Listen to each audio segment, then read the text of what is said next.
সবুজে ভরা মাঠ, তেমনি রয়েছে কেওড়া গাছের বন। বেঁচে থাকতে লাইফে একবার হলেও এনজয় করুন। So hello everyone, welcome back my new another blog. সো বরাবরের মতো আজকে আরও একটি নতুন ইন্টারেস্টিং ব্লগ নিয়ে আপনাদের মাঝে চলে আসলাম। আশা করি আপনারা সবাই অনেক বেশি ভালো আছেন। তো আপনাদের সাপোর্ট এবং ভালোবাসা আমিও ভালো আসছি। তো আজকের ব্লগটি হচ্ছে গুলিয়াখালী সমুদ্র সৈকত নিয়ে। গুলিয়াখালী বিচ দেখতে যতটা সুন্দর তেমনি রয়েছে প্রাকৃতিক সৌন্দর্য। গুলিয়াখালী সি বিচের দূরত্ব সীতাকুণ্ড বাজার থেকে মাত্র 5 কিলোমিটার। হ্যালো হ্যালো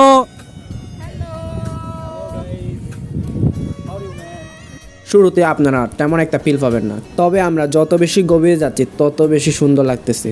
গুলিয়াখালী সমুদ্র সৈকতে যেমনি রয়েছে সবুজে ভরা মাঠ, তেমনি রয়েছে কেওড়া গাছের বন। গুলিয়াখালী সি বিচ চট্টগ্রাম জেলার সীতাকুণ্ড উপজেলায় অবস্থিত। গুলিয়াখালী সমুদ্র সৈকত মানুষ সব থেকে বেশি পছন্দ করে। খুবই শান্তশিষ্ট, নিরিবিলি, কেওড়া গাছের বন এবং গাতগাতর সবুজে ভরা মাঠ থাকার কারণে গুলিয়াখালী সমুদ্র সৈকতে মানুষের আনাগোনা কম বলে আপনি পাবেন সুন্দর নিরিবিলি একটা পরিবেশ। তাই গুলিয়াখালী সমুদ্র সৈকত অন্যান্য সমুদ্র সৈকতের চেয়ে আপনার কাছে ভিন্নভাবে প্রভাব করবে। আর আমরা যাব একদম সমুদ্রের পাড়ে। এখান থেকে ওই যে দেখা যায় একটু একটু সমুদ্রের ঢেউগুলা।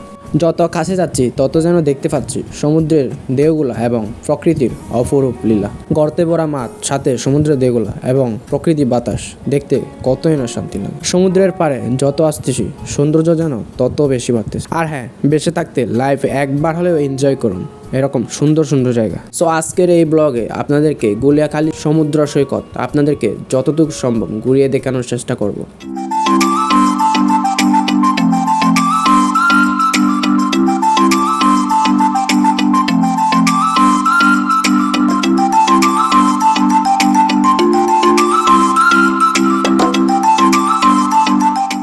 গাইস, আপনাদের কি মনে আসে সেই গানটির কথা, যেই গানটির নাম ছিল হোসপানা ডেজার্ট, এবং সেই গানটির কিছু শুটিং ঠিক এই জায়গাতেই করা হয়েছিল। অ্যান্ড রাইট নাও আমি সেই জায়গাতে দাঁড়িয়ে কথা বলছি। So I am very lucky. আর আমার পিছনের ওয়েটার তো দেখেন কত সুন্দর, সাথে কি সুন্দর ভিউ। যেমন সমুদ্র সৈকতের ঢেউ, তেমনি বাতাস আর কত সুন্দর ভিউ। আর সব কিছু মিলিয়ে জায়গাটি আসলে অনেক সুন্দর, অসাধারণ একটি জায়গা। জায়গাটা আসলে খুবই সুন্দর, অসাধারণ একটা জায়গা। দেখেন এই যে, ও মাই গড, খুবই ভালো লাগতেছে। একদম বলার মতো, একদম বলার বাইরে আর কি, খুবই ভালো লাগতেছে। ফেসবুক এবং ইউটিউব দেখতে দেখতে গুলিয়াখালীর সমুদ্র সৈকত ঘুরে আসতে খুবই ইচ্ছে করতেছিল। তাহলে আর দেরি কিসের? তাই আমরা কোনো কিছু চিন্তা না করে ঘুরতে গেলাম গুলিয়াখালীর সমুদ্র সৈকত।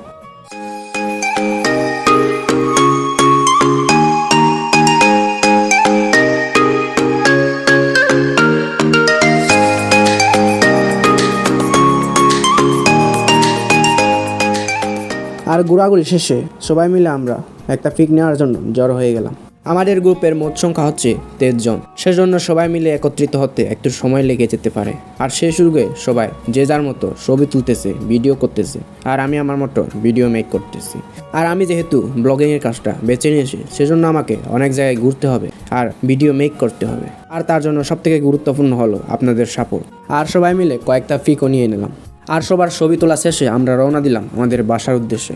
বাসায় পৌঁছতে হলে প্রায় আমাদের 2 থেকে আড়াই ঘন্টা সময় লাগতে পারে। তাই আমরা সন্ধ্যা হওয়ার আগেই রওনা দিলাম। কার কেমন লেগেছে জানি না, তবে আমি হঠাৎ করে এসেছি, জায়গাটি অনেক ভালো লেগেছে আমার।